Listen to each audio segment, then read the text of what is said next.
Hello ladies and gentlemen, and welcome to the first video in this series, where we answer one simple question: why should you main Olaf the Berserker? And remember, my views are of course completely objective. Only raw numbers and professional gameplay is found here.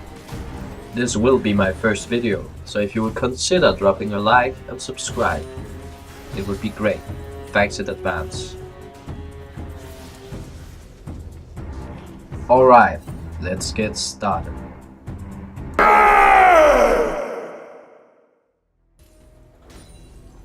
Olaf is a close-range bruiser, catching up to his enemies with frozen axes and total neglect of CC. But before we cover all of that, we should take a look at his passive, Berserker's Rage. For each % health missing, you'll gain an additional 1% attack speed. This makes you an absolute beast at low health, almost invulnerable in close combat.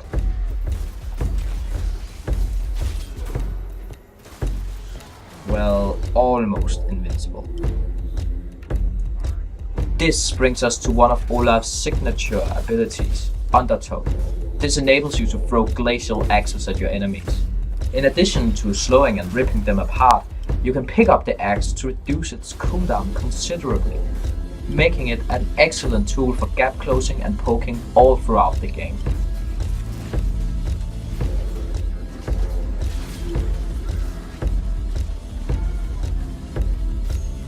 If you don't aim like a blind squirrel, that is.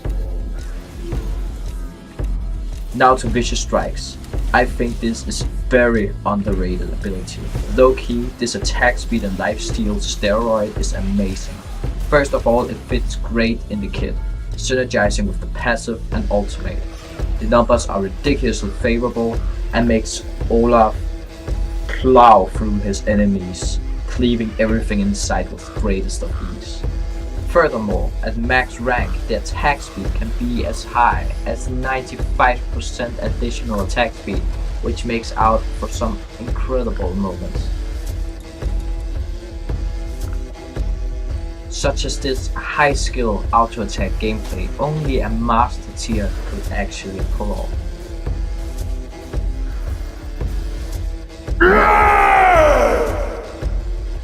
There would be no Olaf without Reckless Swing.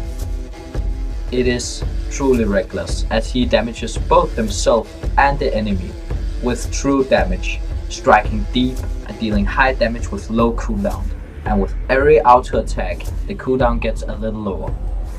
Reckless Swing does not only wreak havoc amongst the squishies, but can also be used as a good tool against tanks, as their armor won't do anything against the true damage.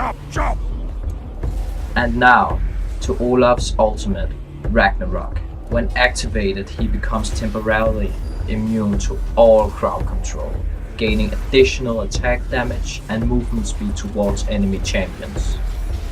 When it isn't activated, you get additional armor and magic resist.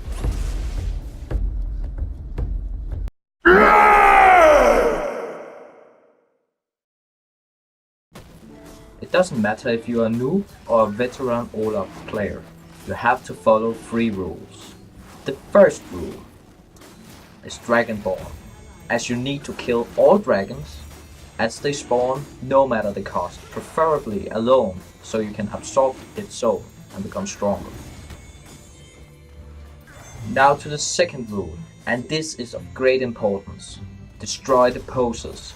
You are the only real Viking, and all those pirate scum aren't real men like you, and you have to prove that through repeated domination, which won't be hard, as saltwater runs in your veins and Odin is by your side on your shoulder watching out for the enemy, while the pirate scum only has a few oranges. And now you might ask yourself, but how can I kill him? I am no Viking. I don't even know this champion. What if he's getting babysitted? Shh, I got the solution. All you need to do to become an Olaf Pro, better than Faker, and I know this for a fact, is to go on HBO and watch at least 3 seasons of Vikings, and then you won't ever have to worry again.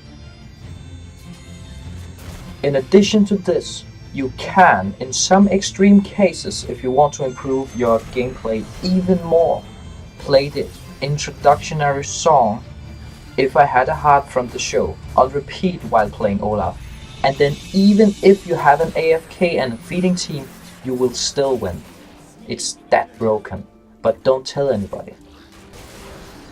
When playing Olaf, it is important to understand that it's just more than a game, it's a lifestyle.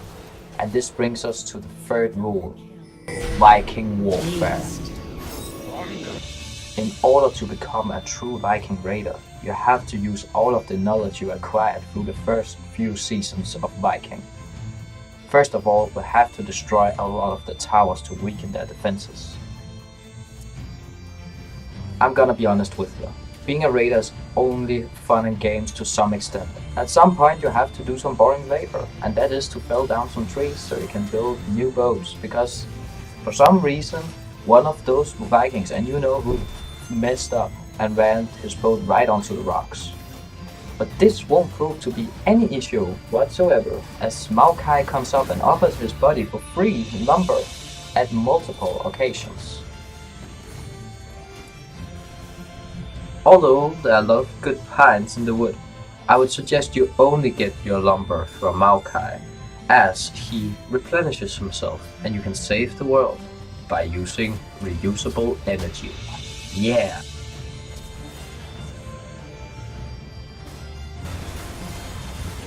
As you follow these steps, you will notice that more Vikings will join your side for greater success, but those mouths have to be fed.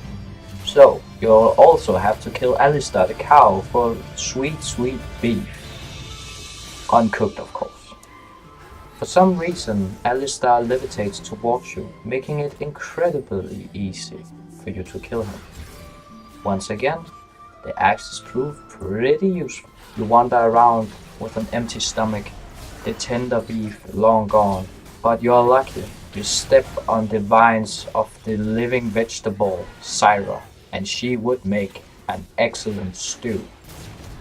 Now that you're finally done collecting resources, you get but a glimpse of the gates of Valhalla closing in, and the sound of Valkyrie wings getting louder still.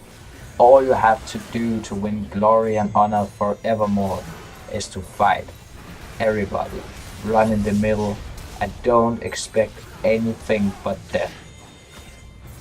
Now you will strike fear into their hearts, and the once dominated pirate will flash away as he glimpses the shining axe above your head. No one can stand in your way.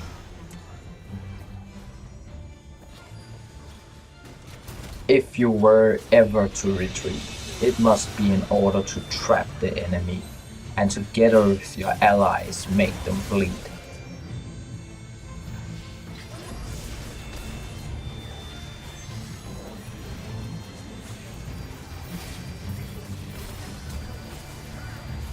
Some might say that was luck, but we know better than that, because we know the gods are in our favor, and so we can never fail. Now, it's only a matter of time before this sacrilege amongst your enemies must end, and although they are vile and strong in nature, they must all attempt to flee, and will fail as your axes claw through their skulls. Godlike indeed. Although we are still mere mortals, legends of us will live on for generations to come. Now that you have finally mastered the way of the Viking through the 3 rules, you will never have to lose a game of League of Legends again.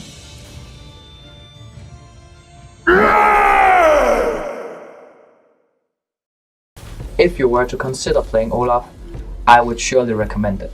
He is a mid skill cap champion where beginners as well as veterans can pick him up, enjoy him, and be useful for the team. Even if you might miss a skill shot or 2, he is largely auto attack based, and as a bruiser you are not punished too hard if you mess up. I think his kit is fun, he has a lot of soul, and I think you should give him a try. I wholeheartedly hope that you enjoyed the video. I spent a lot of time and effort creating it, and it would mean quite a lot if you liked it, and even commented sharing your opinion about it. If you're here for future content, you can always subscribe and click the bell button. Regardless, thanks for watching, have a good one.